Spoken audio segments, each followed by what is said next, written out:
GPU 와치에 대한 소개를 하고 몇몇 최적화 분석에 대해 설명을 드리고 뒷부분은 실제 저희가 진행한 최적화 사례에 대해서 이야기해 드리도록 하겠습니다. 우선 저희 갤럭시 게임 대부에 대한 설명인데요. 저희 갤럭시 게임 대부는 전 세계 USA, UK, 우크라이나, 차이나, 한국의 다른 5개 생성 연구소에서 30명이 넘는 인원이 같이 일하고 있는데요. 서로 다른 나라에서 일하더라도 온라인만으로 일하는 게 아니라 게임사 협업이나 워크숍 등을 통해서 오프라인으로도 밀접하게 협업을 진행하고 있습니다. 이 사진들은 저희가 협업을 진행하면서 찍은 사진들이고요. 그리고 다양한 게임사와 같이 일을 하고 있는데 엔진 회사뿐만 아니라 큰 게임 회사나 작은 게임 회사들까지 같이 일을 하고 있습니다. 처음 삼성에서 게임사와 협업을 한다고 하면은 도대체 무슨 일을 하는지 모르시는 분이 많으실 텐데요. 자세히 이런 프로그램을 가지고 게임사와 협업을 진행하고 있습니다. 우선 게임 엔진 최적화입니다.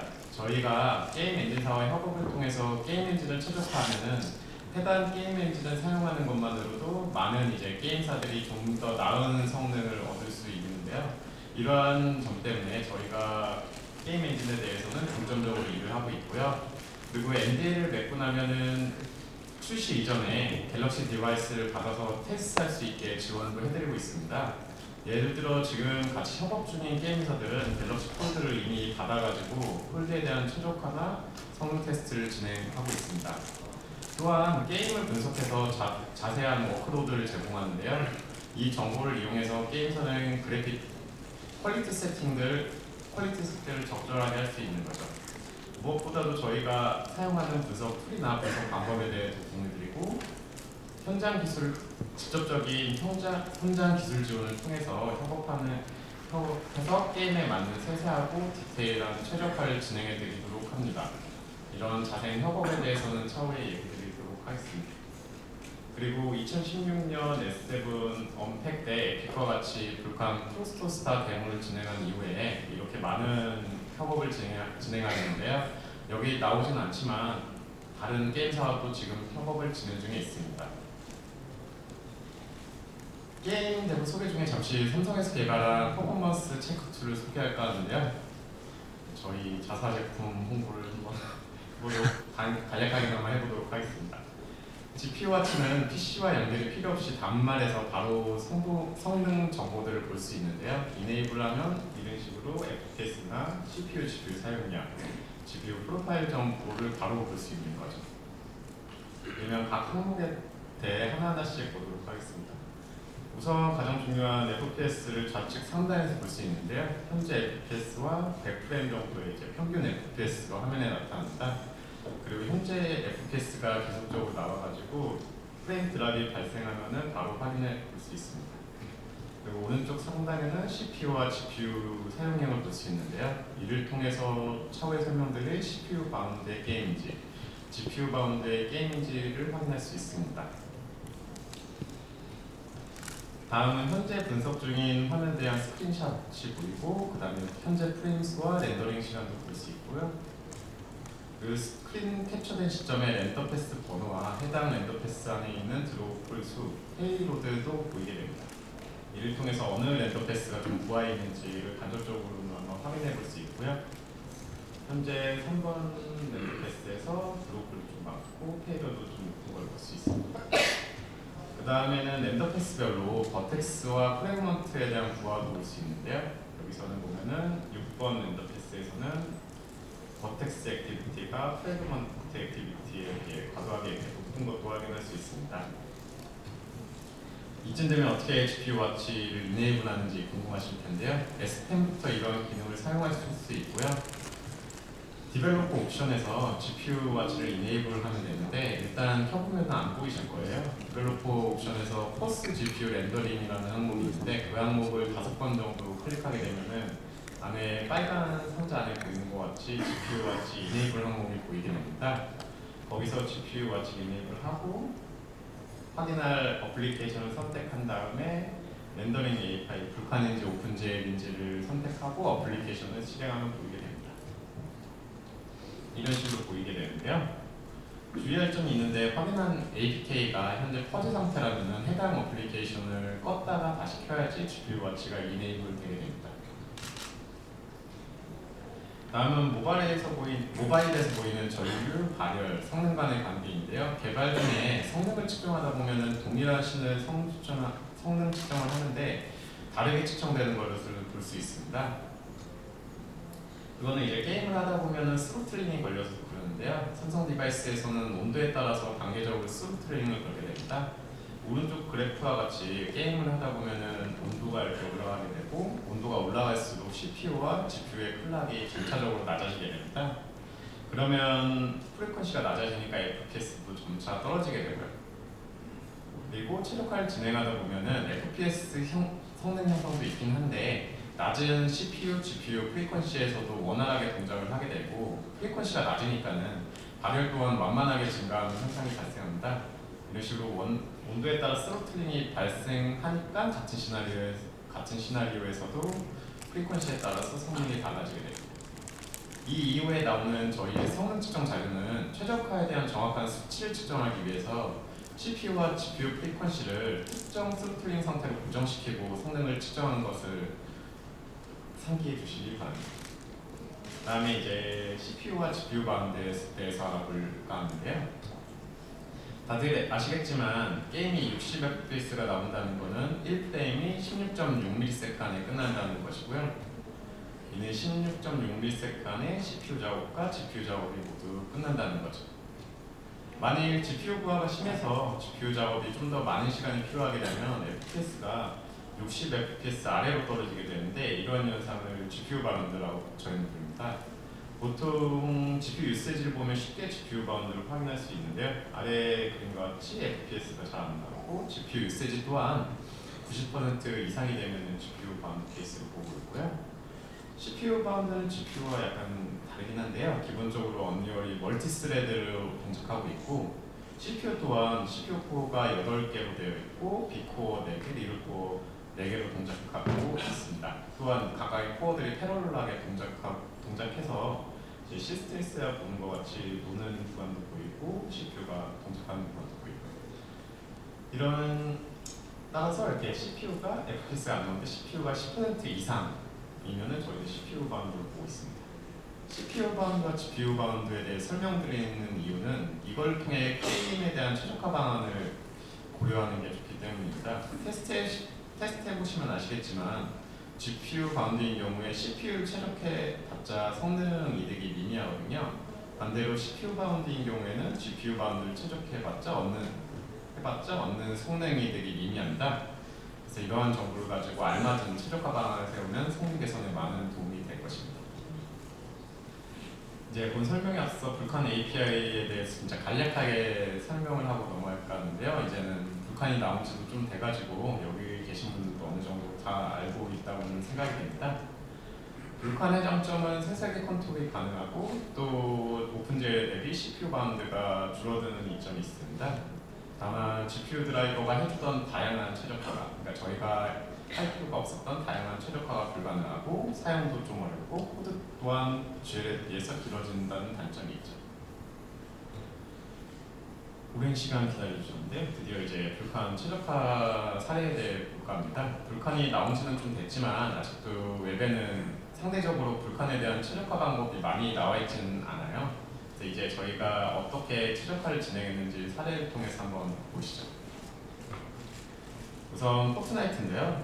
포트나이트는 저희에게 참 중요한 협업이었는데, 만일 전에도 얘기했듯이 저희가 만든 최적화들이 엔진에 들어갈 수 있다면은 다른 많은 게임들이 이득을 볼 수 있기 때문입니다. 그래서 협업 기간 동안 성능이나 메모리, 그다음 해칭 등 많은 다양한 최적화를 진행하였고요. 이러한 최적화들이 4.21 엔진에 포함됐습니다. 그래서 4.21 불칸을 써보면은 성능 및 안전성이 많이 높아지는 것을 확인할 수 있고요. 이렇게 포트나이트가 저희한테 중요한 프로젝트라서 거의 모든 게임 데브 인원들이 오랜 시간 다양한 장소에서 협업을 진행하였는데요. 일부 인원은 이제 언리얼 본사가 있는 미국 USA 노스캐롤라이나 캐리에 가서 진행을 하고, 일부는 이제 한국 에픽 지사에서 일을 하고, 일부는 또 삼성 각 해외 연구소에서 최적화를 진행했어요. 그래서 본의 아니게 24시간 대응 체제를 가지고 최적화를 진행하기로 했습니다.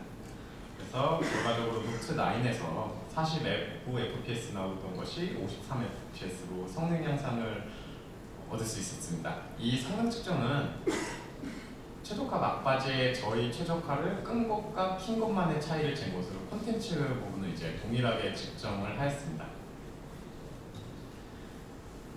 언리얼 엔진에서 다양한 최적화를 진행하긴 했지만 사실 한 가지 게임에 대해서 최적화를 진행하면 조금 더 다양한 방식의 최적화를 진행할 수 있는데요.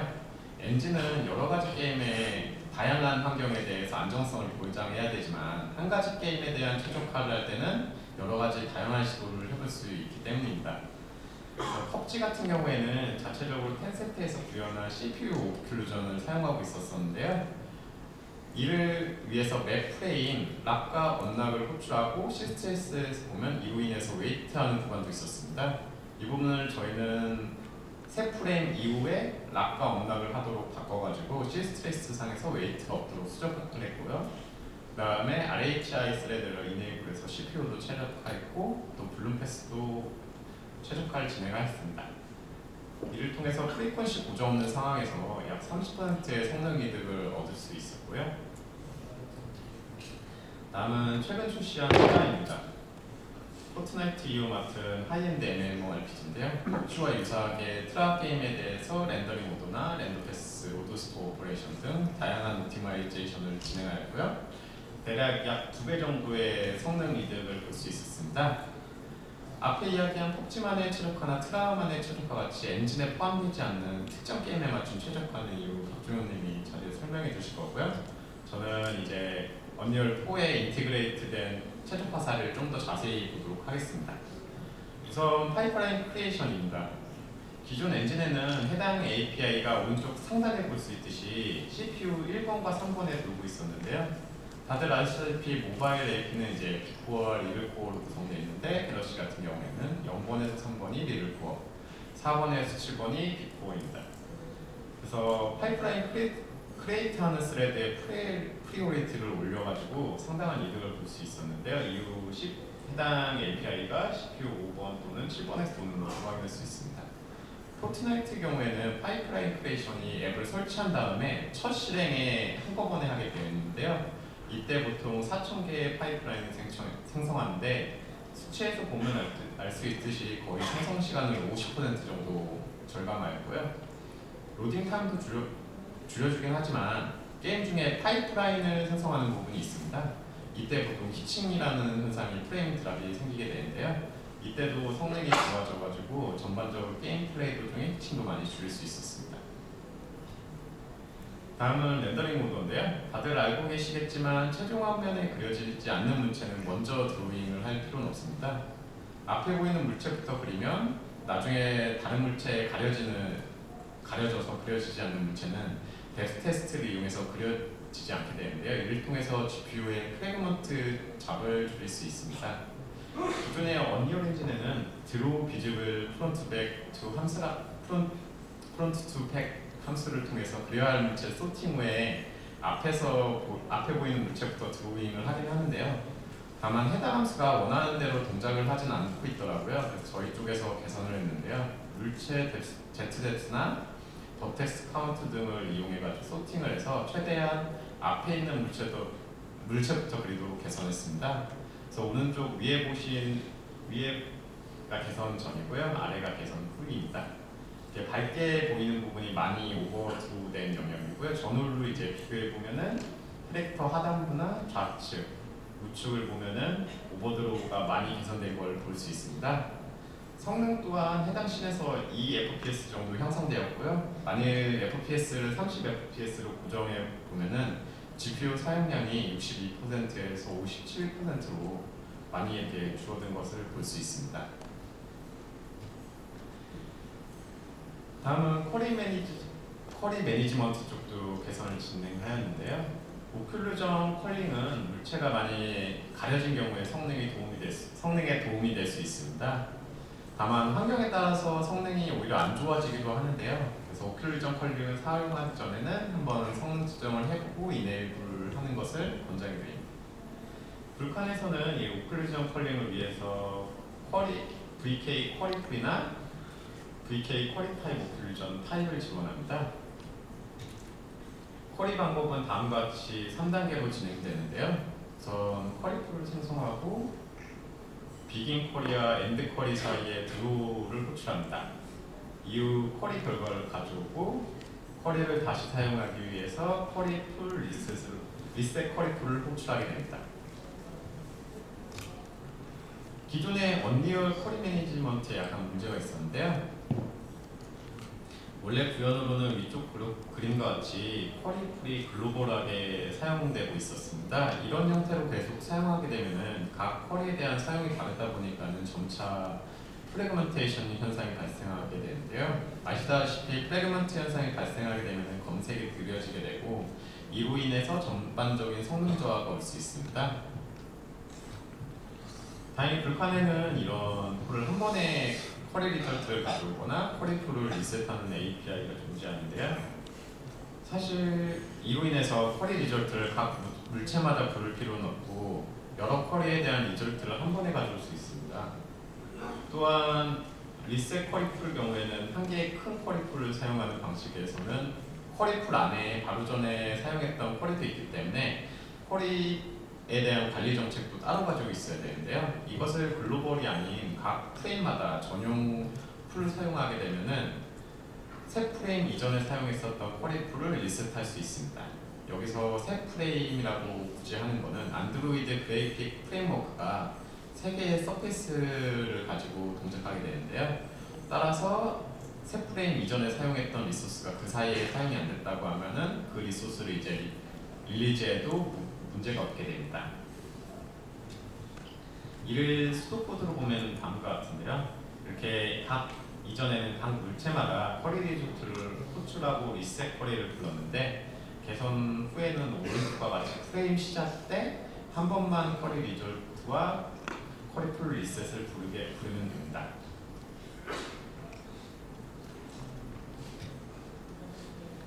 이 결과 이제 샘플 앱으로 만들어서 확인해 봤는데요.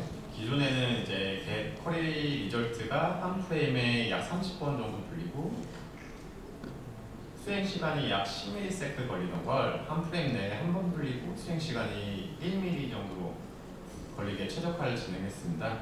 이를 통해서 FPS가 약 30% 정도 향상됐고요. 기존의 16fps에서 21fps로 성능이 향상된 건 확인할 수 있었습니다. 디스크립터 셋도 문제가 좀 있었는데요. 다들 아시겠지만 디스크립터 셋은 텍스처, 버퍼 오프셋, 버퍼 뷰 등의 정보를 가지고 있었는데 매 드로우마다 해당 정보에 대한 업데이트가 필요해가지고 업데이트 디스크립터 셋을 불러야 되는 현상이 있었습니다. 그래서 오른쪽 아래와 같이 500번의 드로우 콜이 많이 있다고 하면은 업데이트 디스크립터 셋 호출 또한 500번이 호출됐었죠. 또한 수행 시간 또한 드로우 호출보다 길어가지고 드로우 콜이 22ms인 반면에 업데이트 디스크립터 셋은 25ms나 걸리는 현상이 있었습니다. 사실 이런 현상은 캐싱 로직을 잘 짜면 해결할 수 있는데요. 텍스처나 버퍼의 핸들을 키값으로 해가지고 캐싱 로직을 잘 만들면은 드로우마다 업데이트 디스크립터 셋을 호출할 필요는 없어요. 그래서 이런 식으로 성능 향상을 볼 수 있는데요. 다만 캐싱하더라도 유니폼 버퍼 사용에 있어서 약간 문제가 있을 수 있습니다. 한 프레임 내에 같은 물체를 여러 곳에 그린다고 하면은 각 물체마다 이제 각기 다른 유니폼 데이터를 사용해야 되는데요. 이런 경우 버퍼 오프셋을 변경하기 위해서 업데이트 디스크립터 셋을 부르기보다는 화면에 나와 있는 바인드 디스크립터 셋 호출 시에 유니폼 버퍼의 오프셋을 변경할 수 있는 기능이 있습니다. 북한에 이를 통해서 같은 물체를 다른 물체에 그린다고 해도 각 물체에 대한 버퍼 오프셋을 업데이트 디스크립터 셋 호출 없이 부를 수 있는 거죠. 종합해 보면 핸들 값을 이용해 가지고 캐싱을 하고 또한 바인드 디스크립터 셋에 오프셋을 이용하면은 업데이트 디스크립터 셋 호출을 줄일 수 있습니다. 물론 게임 실행 후에 첫 드로우에는 디스크립터 셋의 텍스처나 버퍼 핸들의 정보가 없기 때문에 업데이트 디스크립터 셋을 불러야 하지만 그 이후에는 디스크립터 풀이 가득 차지 않는 이상 업데이트 디스크립터 셋을 부르지 않아도 됩니다. 샘플 앱을 통해서 이를 확인해 보면은 기존에 한 프레임 내에 500번 정도의 업데이트 디스크립터 셋을 불리던 게 한 번도 안 불리는 걸 볼 수 있고요. FPS 또한 18fps에서 24fps 정도로 26% 형성되는 걸 볼 수 있습니다. 다음은 이제 언리얼 엔진에 인티그레이트 되지 않는 각 게임에 맞춰 최적화 진행한 내용에 대해서 이야기해 보도록 하겠습니다. 안녕하세요. 저는 삼성전자에서 그 리드 데브텍을 맡고 있는 박준용이라고 합니다.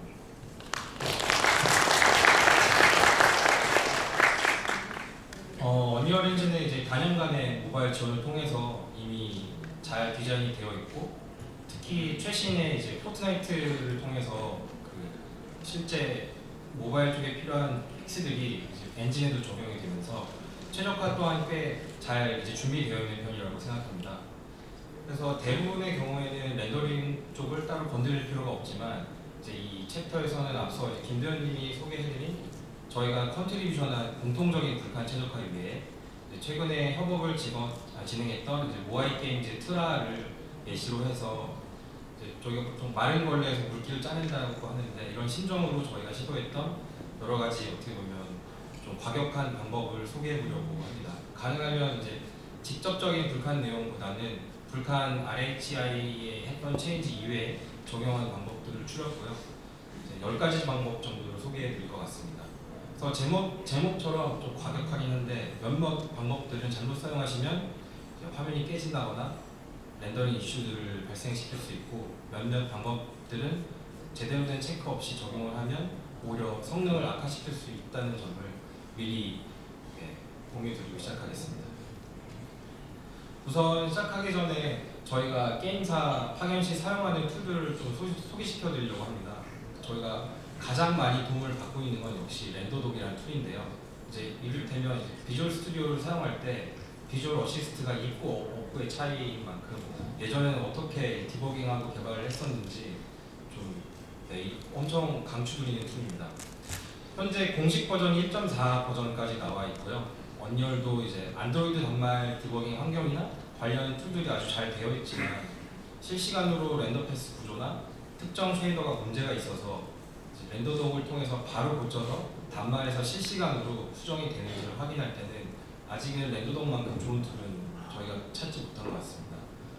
그래서 여기 나와 있는 해당 링크에 가시면 바로 받아서 보실 수 있고요. 윈도우 버전, 그다음에 안드로이드 버전, 특히 안드로이드에서는 불칸, 오픈제이를 다 디버깅할 수 있는 좋은 툴입니다. 두 번째는 게임벤치라는 프로파일링 툴인데요. 언리얼에서는 프레임 프로를 통해서 퍼포먼스 히치를 잡거나 하는 그런 툴을 지원을 하고 있지만, 저희는 실시간으로 성능 추이를 보는데 용이해서 게임벤치라는 유료 툴을 사용하고 있습니다. 일주일 정도는 그 이벨리에이션 할 수 있는 걸 알고 있고요. 역시 해당 링크 들어가시면 다운받아서 사용해 보실 수 있습니다. 또한 이제 현재 4.2 기준의 언리얼에 사용되는 불칸과 이제 제가 얘기할 불칸 렌더러는 크게 펜딩 렌더 패스, 펜딩 클리어, 그리고 펜딩 파이프라인 베리어 등의 처리가 조금씩 다르다는 것을 미리 공유드립니다. 관련 내용은 이 자리에서 전부 소개해 드리기에는 분량이 좀 될 것 같아서 가장 주요한 내용인 개념인 펜딩 렌더 패스가 무엇인지 한번 짧게 짚고 넘어가도록 하겠습니다.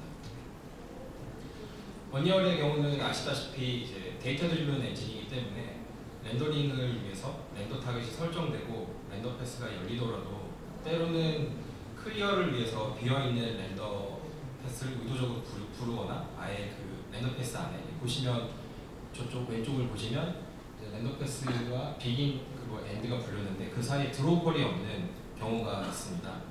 저희는 이런 렌더 패스들을 이제 empty 렌더 패스라고 부르는데요. 간혹 이거는 특히 말리 단말에서 렌더링 문제를 발생시키거나 불필요한 렌더 패스를 추가적으로 사용하는 거기 때문에 성능 저하를 가져올 수 있습니다. 그래서 불칸에서는 한 프레임에 사용되는 그 렌더 패스를 최대한 줄여서 불필요한 GPU 로드가 발생하지 않도록 최선을 다해야 되는데, 프로젝트마다 이런 그 렌더 타겟을 사용하는 부분이 아무래도 다르기 때문에 엔진의 공식 리리즈에는 아직 적용이 되어 있지 않습니다. 다만 저희가 사용하는 모바일 불칸 렌더러에서는 실제 드로우가 들어올 시에만 체크를 해서 들어오 직전에 렌더 패스를 여는 이제 지연 렌더 패스가 들어 있습니다. 그거를 저는 이제 펜딩 렌더 패스라고 하고요. 이후에 소개시켜드릴 최적화는 다 이 펜딩 렌더 패스를 기반으로 한 결과입니다. 그럼 시작하겠습니다. 먼저 이제 HDR 주로 포스트 프로세싱에 사용되는 이제 렌더 타겟의 알파 채널을 줄여서 메모리와 텍스처 밴드위스를 최적화하는 방법을 소개합니다. 언리얼은 기본적으로 이제 64bit이고 그다음에 플로팅 포인트 16, 즉 이제 플롯 RGBA 서페이스를 기본 렌더 타겟의 포맷으로 사용하는데요.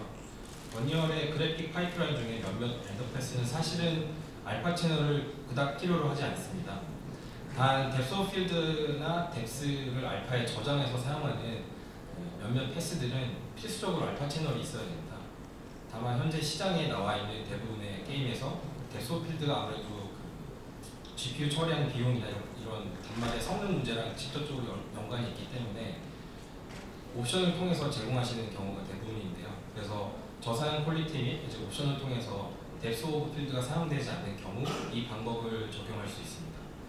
단 말리와는 달리 이제 퀄컴 기반의 아드레노 단말은 불칸에서 여기 보시면 B11, G11, R11 플롯 이 플롯을 지원하지 않기 때문에 그 아드레노에서는 무의미한 방법입니다.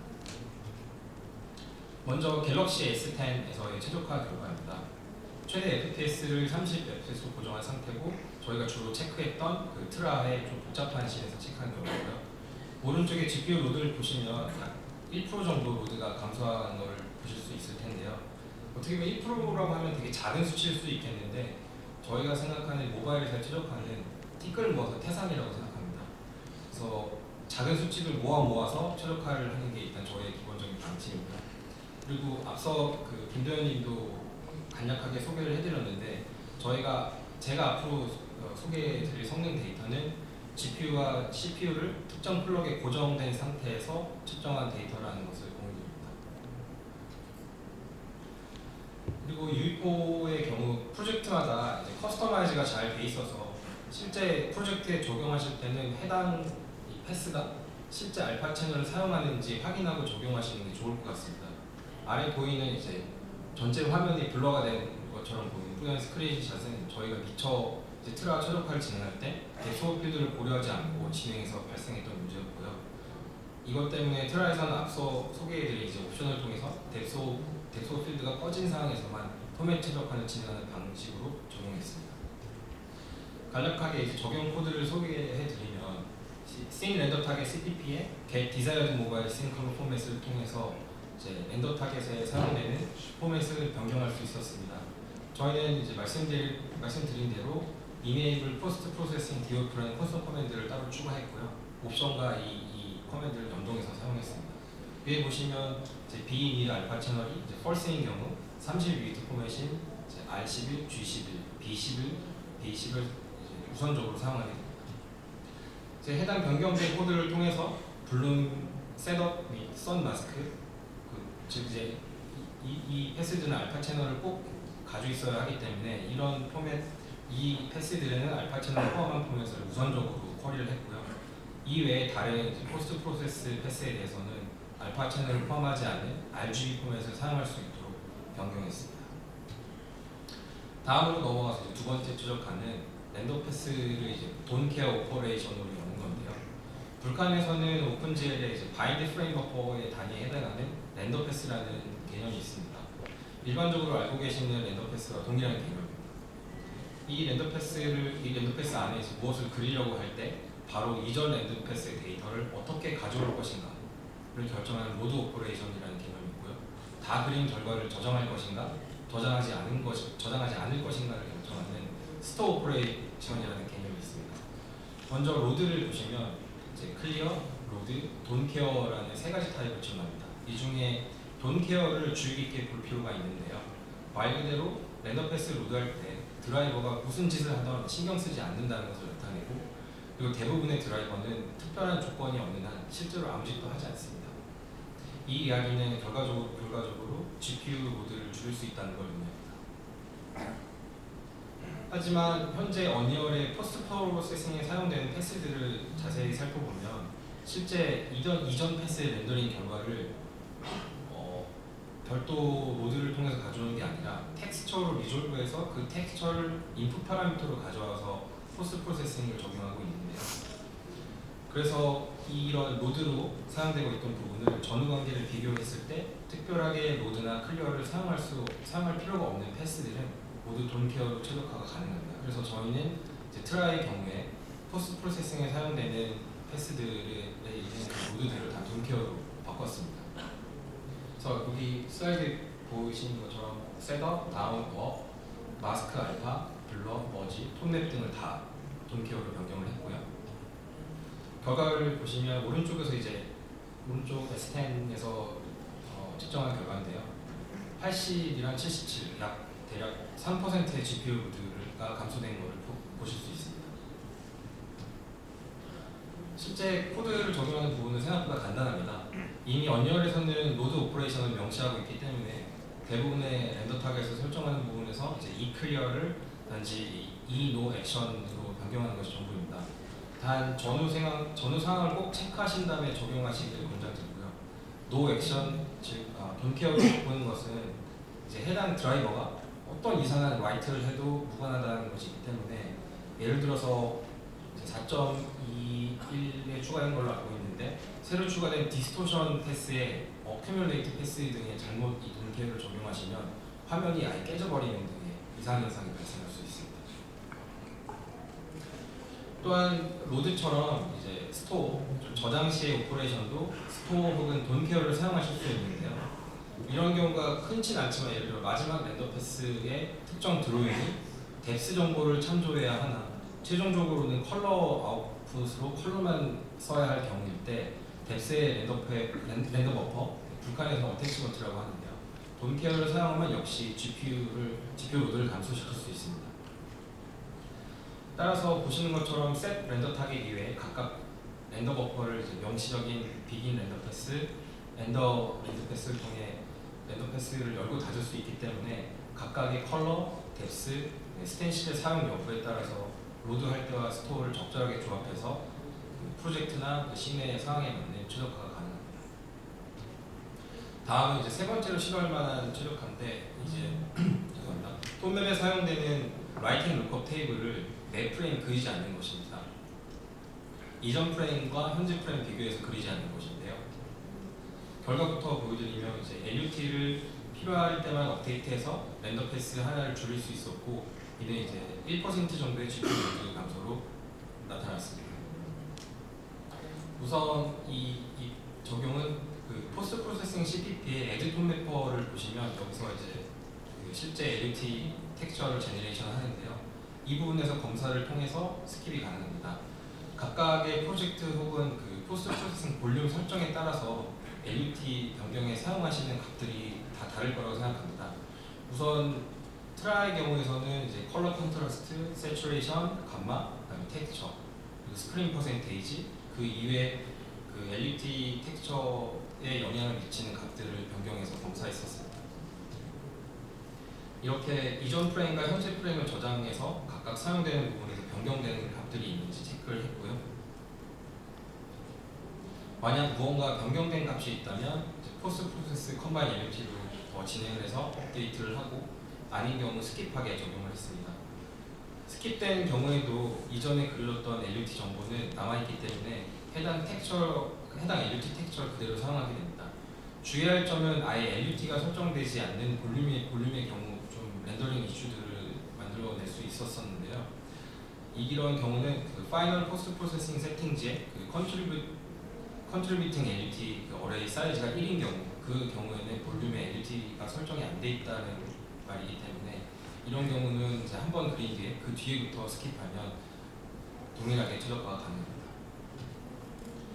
다음 네 번째 소개드릴 방법은 현재 언리얼에 구현되어 있는 다이나믹과 스테이틱 오브젝트 렌더링 순서를 바꾸는 겁니다. 그래서 렌더링 순서에는 정답이 없다라고 제가 말씀을 드렸는데요. 이제 예상할 수 있는 최적화 효과는 상대적으로 복잡한 오브젝트를 미리 렌더링함으로써 이후 드로우에서 발생하는 오버드로우 코스트를 줄이고 이를 통해서 GPU로도 이득을 얻는 겁니다. 트라이의 경우는 이제 다이나믹 데이터가 대부분의 캐릭터, 그다음에 폴리지 같은 식생 데이터, 식생 렌더링에 해당됐었는데 이 부분을 먼저 렌더링하는 것이 GPU 부하가 훨씬 덜했었습니다. 씬마다 결과가 다르긴 했지만 특정 씬에서는 보시는 바와 같이 약 5% 정도 GPU 로드 향상이 있었고요. 이제 왼쪽 상하가 최적화 뒤에 오버드로우 상태고 이제 우측 상하가 원래 오버드로우 상태입니다. 왼쪽이 보시는 것처럼 캐릭터의 상층의 지형에 있어서 밝은 부분, 즉 이제 오버드로우가 됐던 부분이 덜해 보이는 것을 보실 수 있습니다. 간단하게 코드를 보시면 이제 모바일 씬 렌더러의 렌더 모바일 베이스 패스 안에서 이 그냥 호출 순서를 바꿈으로써 바꿀 수 있는데요. 이제 원본 구현과 다르게 먼저 저희는 다이나믹 데이터를 그린 뒤에 그 이후에 스테이틱 데이터를 그렸습니다. 이 방법은 앞서 소개한 대로 씬마다 특성이 다를 수 있어서 수정 전에 성능 변화를 꼭 체크하셔서 적용하시길 권장드리고요. 저희는 이걸 동적으로 바꿀 수 있는 콘솔 커맨드를 넣어서 이 해당 씬은 스테이틱을 먼저 그리는 게 이득이다. 어떤 씬은 다이나믹을 먼저 그리는 게 이득이다. 이런 식으로 체크를 진행해서 적용을 했었습니다. 다섯 번째로 이제 포스트 프로세싱 볼륨의 렌즈 옵션에서 더트 마스크를 최적화해 보는 겁니다. 저희가 진행했던 게임들에서 더트 마스크가 볼륨 없이 단독으로 쓰이는 경우는 거의 없었는데요. 보시는 것처럼 언리얼 내부의 쉐이더 구현을 살펴봐도 더트 마스크는 볼륨과 직접적인 상관관계가 있습니다.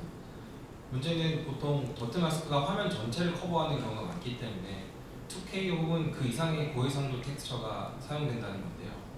항상 그 해당 프로젝트가 만드는 게임에서 볼륨을 항상 켜야 되는 경우라면 상관이 없겠지만 프로젝트 환경 또는 그 레벨 세팅 그리고 볼륨 세팅에 따라서 볼륨을 사용하지 않는 경우에는 해당 더트 마스크를 더미 텍스처로 대체할 수 있습니다. 방법은 보시는 바와 같이 단순하게 이제 볼륨의 인텐시티를 체크해서 볼륨이 실제 보일 때만 더트 마스크 텍스처를 바인드하는 거고요. 그 이외의 경우라면 그냥 단순하게 언리얼 엔진에 이미 가지고 있는 그 블랙 더미 텍스처를 바인드해서 텍스처 밴드위스를 줄이는 방법입니다. 다음으로는 데칼 패스 최적화인데요. 현재 언리얼의 데칼 렌더링은 실제 데칼 렌더링의 유무와 관계없이 무조건적으로 렌더 패스를 열게 되어 있습니다. 추가적인 렌더 패스는 곧 GPU 부하를 의미하기 때문에 실제 그려야 할 데칼이 있는 경우에만 렌더 패스를 여는 것으로 다음과 같이 최적화가 가능합니다.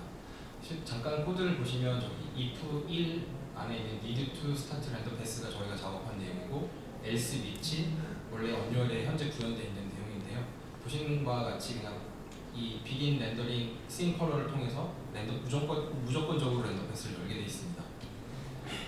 저희는 이 begin render scene color를 실제 sorted 데칼의 넘버가 0보다 큰 경우, 즉 실제 그릴 데칼이 있는 경우에만 렌더 패스를 열도록 이 함수를 안쪽으로 옮겼고요.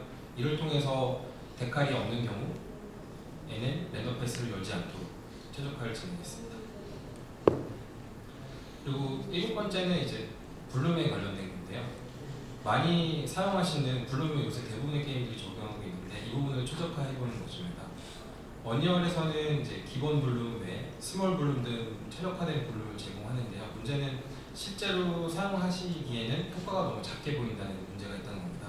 그래서 저희는 기존 4개 다운 샘플 패스와 3개 업 샘플 패스를 각각 2개로 줄여서 사용을 했습니다. 보이는 스크린샷은 이제 트라이의 테스트로 적용해봤던 결과인데 실제 게임에는 저희가 최적화한 블룸이 적용되지 않았지만 이제 최적화 관점에서 한번 테스트를 진행했었고요. 관점에 따라서 다르겠지만 3개 패스를 줄이면서 꽤 나쁘지 않은 결과를 볼 수 있습니다. 물론 이렇게 왼쪽이 이제 최적화된 걸 보시면 좀 번져 보이는데 이런 경우 아무래도 번져 보이는 것보다는 성능 이득이 있기 때문에 전체 적용보다는 각 게임의 퀄리티 세팅에서 낮음 등의 세팅에 적용을 하거나 아니면 블룸이 크게 중요하지 않은 프로젝트에서는 이 방법을 한번 고려해 보시는 걸 권장드립니다. 그래서 저희는 4, 8, 16, 32로 다음 샘플 하는 대신에 이제 두 번의 다운 샘플로 6, 18로 바로 떨어뜨리는 방법을 시도했습니다. 업 샘플 역시 18에서 바로 4로 올려서 사용을 했고요. 단 여기서 주의하실 점은 이제 언리얼이 제공하는 여러 블룸 틴트 색상 정보가 있는데 그 패스가 아무래도 바인드에 틴트 정보가 들어있는 패스가 줄어들었기 때문에 색상 정보가 사라지지 않도록 사용하시는 프로젝트에 맞게 틴트를 반영하셔야 된다는 점. 다음은 이제 얼리지에 관련된 내용인데요. 아시다시피 삼성 단말 특히 그 국내향에서는 암사의 말리 GPU를 채택하고 있습니다. 말리는 이제 얼리 G 스키핑을 지원하는 대표적인 모바일 GPU인데요.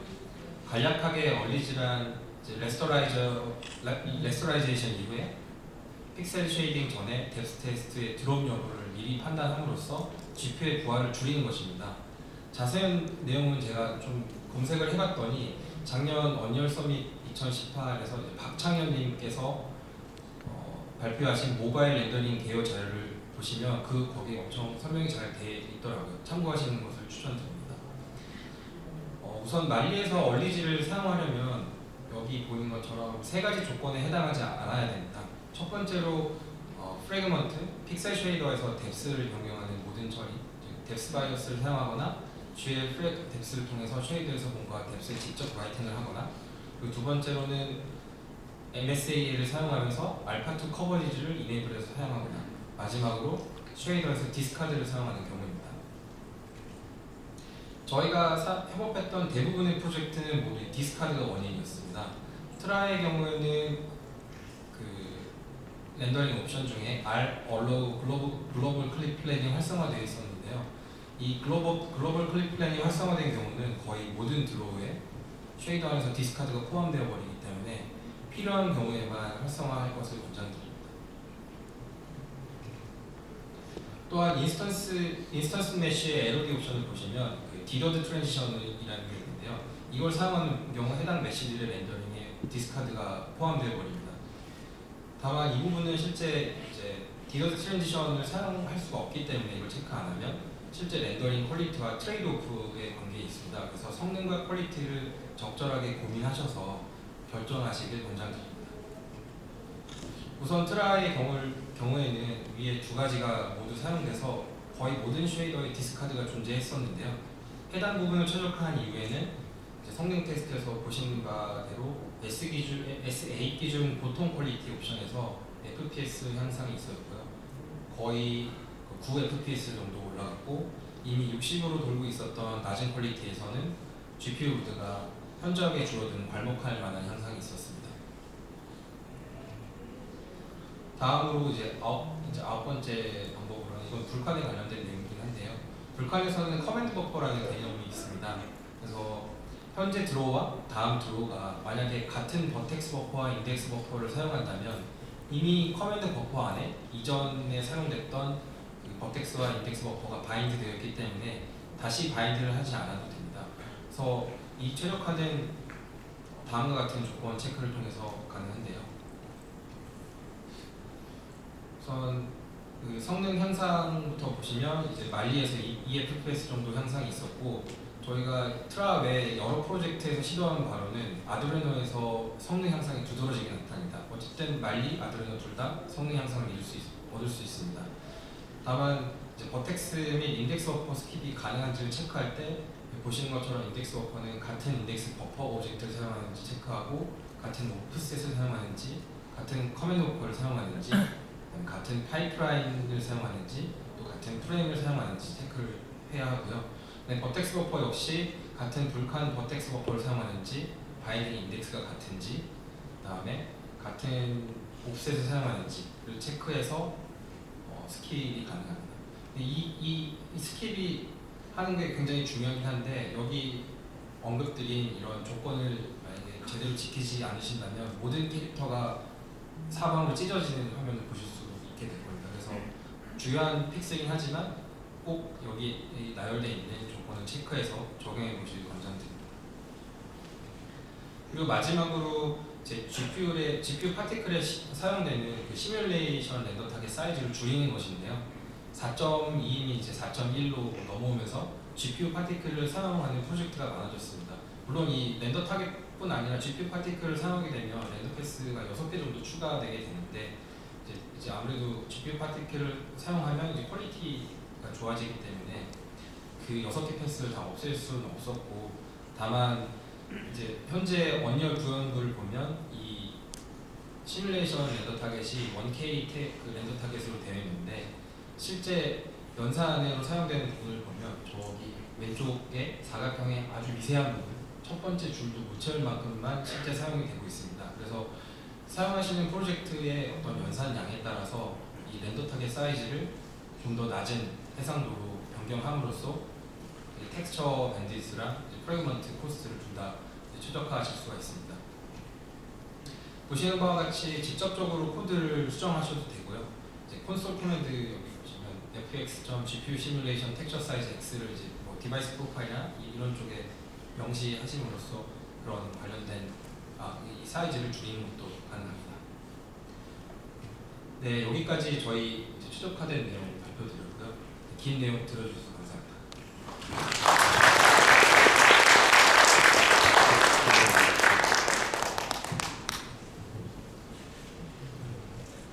네, 그 QA 진행하겠습니다.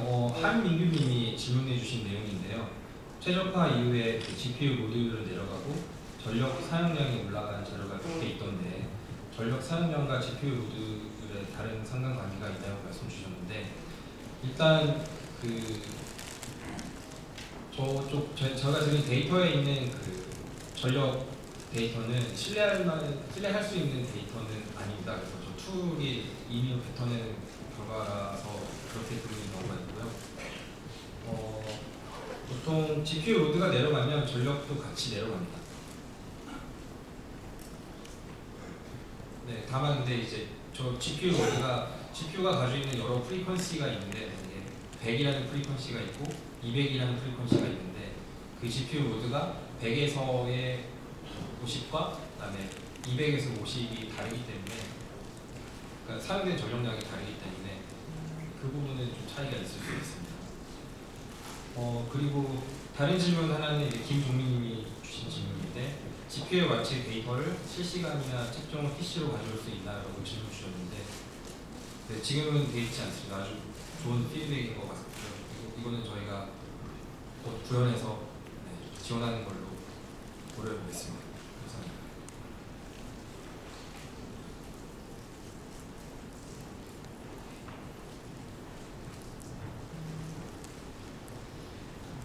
이상으로 발표를 마치겠습니다. 저희가 이제 밖에서도 삼성 부스가 있는데요. 추가적으로 궁금하신 사항이 있으면 밖에 와서 질문을 해주셔도 되고요. 아니면 이제 이메일 게임데브 삼성.com으로 이메일 주시거나 아니면은 developer.samsung.com에 게임을 치시면은 저희 게임데브 소개 페이지가 보여요. 거기에 접속하시고 다양한 정보를 얻으실 수 있을 겁니다. 긴 시간 저희 내용 들어주셔서 감사합니다.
예, 사람 없는 것 같은데. 아니 아니 이거 다 쓰셔야 되나 촬영. 아, 아니 이거 여기서 하는 거 아니고 개인적으로. 네, 네.